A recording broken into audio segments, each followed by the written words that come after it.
But today, I just want to spend about 10 minutes getting to know you a little bit better about your practice area and the things that you like to do. So can you tell us a little bit about your practice, some of the ideal cases you work on, and in what states? Well, I'm licensed in California, although I do have a few clients that are nationwide. My preferred case is representing real estate and institutional lenders with real estate collateral in Chapter 11s, but there aren't many Chapter 11s right now. So I've retooled a little bit, and I'm doing state landlord-tenant work, which is, I'm enjoying that. We're having some fun doing some mediations through jams. I do like being certified as an ABC lawyer because when I have these nationwide cases, I can just go on the website, find a local lawyer, find out the judge's proclivities, find out what goes on in their court. And if I need even local counsel, I get local counsel. So I think that's really useful. How long have you been an ABC lawyer?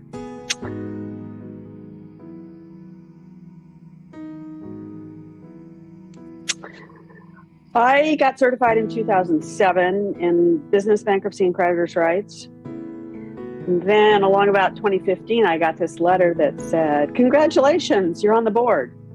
And I said, did I apply for this? What year was that, 2015? Yeah. I later found out that Scott Bovitz put my name up. If you know Scott Bovitz, you know how that works. I do. But I've been delighted. It's a great group of people. I love the work that we're doing, and so it's been wonderful. I started on the standards committee, and then reviewing certifications and recertifications, and then in 2017 I wrote the first long range plan for the ABC, which surprised some people. I actually extracted an idea that I had or that I was involved with in state bar work and brought it to ABC, and people were like, "Oh, wow, this is cool." So we had a long range plan for a while. Now Robert Furr is the chair of the long range planning committee. He's revised it, he's working on it, and he's like the champion of long range planning.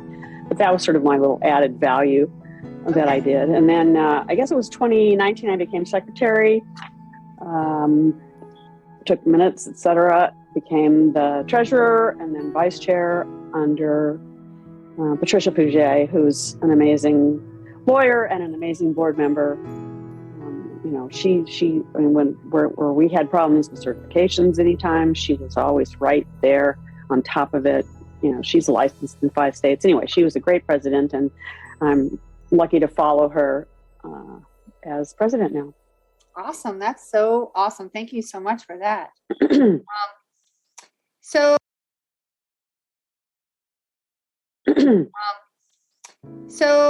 some of these questions, I think they're really fun. So what is one of your proudest professional achievements? Well, I said that it's a tough question, but I think in 2005, starting my own firm was the most challenging, most scary, but in the end, the most rewarding thing that I did. I also did, though, sort of want to bring up, we represented the Stockton Police Officers Association in the City of Stockton Chapter 9 case. And Judge Paris was our mediator in that case. Mark Levinson, who's a friend of mine, he's with ORIC. He was the person who filed the case. And we got together at an NCBJ in San Diego. We sat down in a bar, and the 3 of us talked about the case. The police officers were most concerned about the public employees retirement system because that was the big issue, because there are big contributions that have to be made, et cetera. But we sat down, figured out how we could support their plan, how they could help us.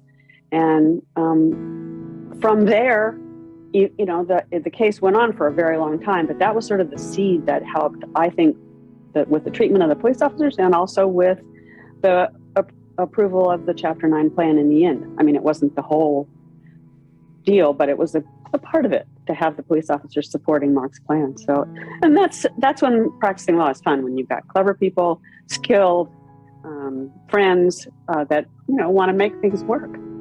Yeah, that's awesome. I think that draws me too. I wrote this article on the dark side of practicing bankruptcy law, and it touches on the risks inherent in it, the stress, but it can be super rewarding, as your story certainly.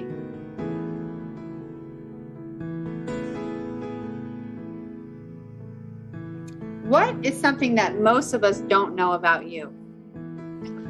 I read all the time, not just the ABI feed and Bill Rochelle's Daily Wire, but fiction, nonfiction. I probably go through 40 or 50 books a year in ebooks. I do a lot of audibles and even a paper book if I can't get the audible or the electronic book.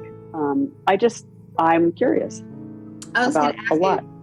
Do you keep a library anymore? I had a library, then I've moved so many times I've gotten rid of all the books, but I still miss touching them.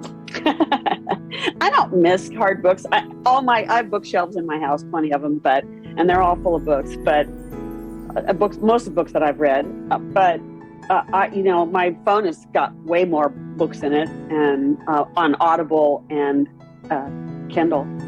So it's just, there's just always something interesting to learn about. And, I like historical fiction, but I do nonfiction stuff. I just finished, I probably shouldn't even bring this up, Bobby Kennedy Jr.'s book is 27 hours and 40 minutes on Audible. Oh my gosh. Yeah. I mean, it's controversial, but hey, it was fascinating.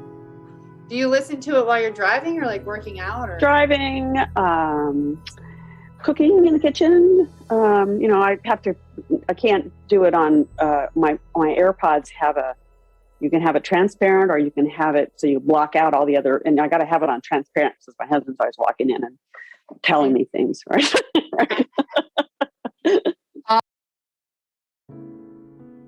What do you do for fun? I read, obviously, but I'm training a yellow lab. He's a year and a half old. I'm working with him on obedience, and he's going to be an upland game, just pheasant and chukar and field birds for hunting. He's partway there. My husband and I are avid enophiles. We've traveled all over the world where they grow wine. He doesn't want to go to Antarctica. He doesn't want to go to Asia because they don't grow wine there.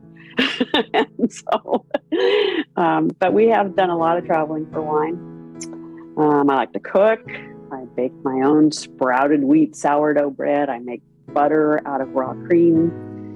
I grow some orchids just because people used to give me orchids and I couldn't stand to throw them away. So I've actually figured out how to get them to bloom once in a while. Wow. So, are you from California, or where are you from?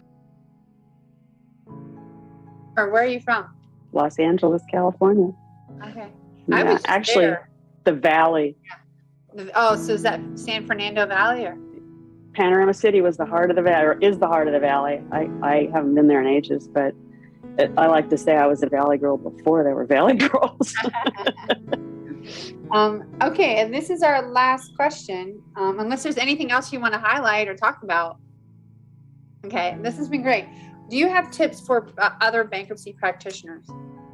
Well, I took that as more tips that I give to younger lawyers. Yeah. And I have sort of three basic things. It matters who you practice with. You have to like the people that you practice with. And especially if you're starting out, you need someone to mentor you that will teach you the skills you need to know to be successful. Secondly,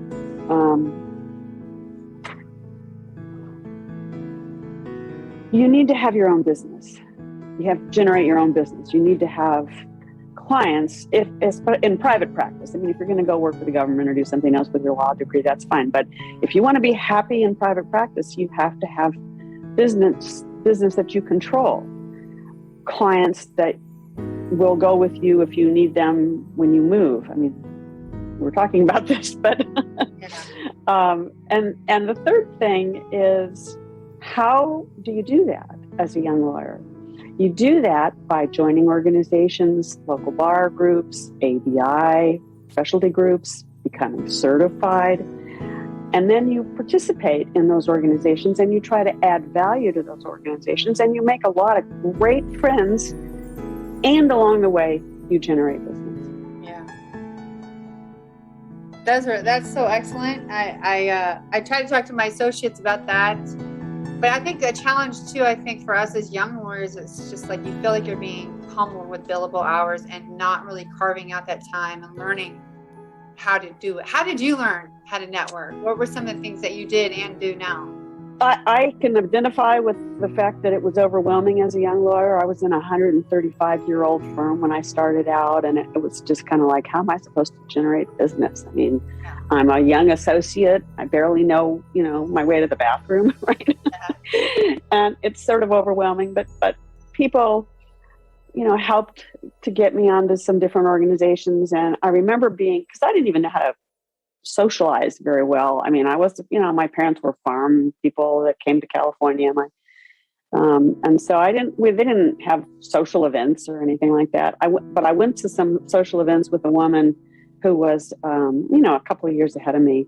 And she was like a machine gun asking people questions, just question after question after question. I went, that's interesting. And then from there, I mean, I've been to programs where they tell you how to work a room, how to meet people, how to, and typically it's people think you are really interesting if you have asked them a zillion questions about themselves.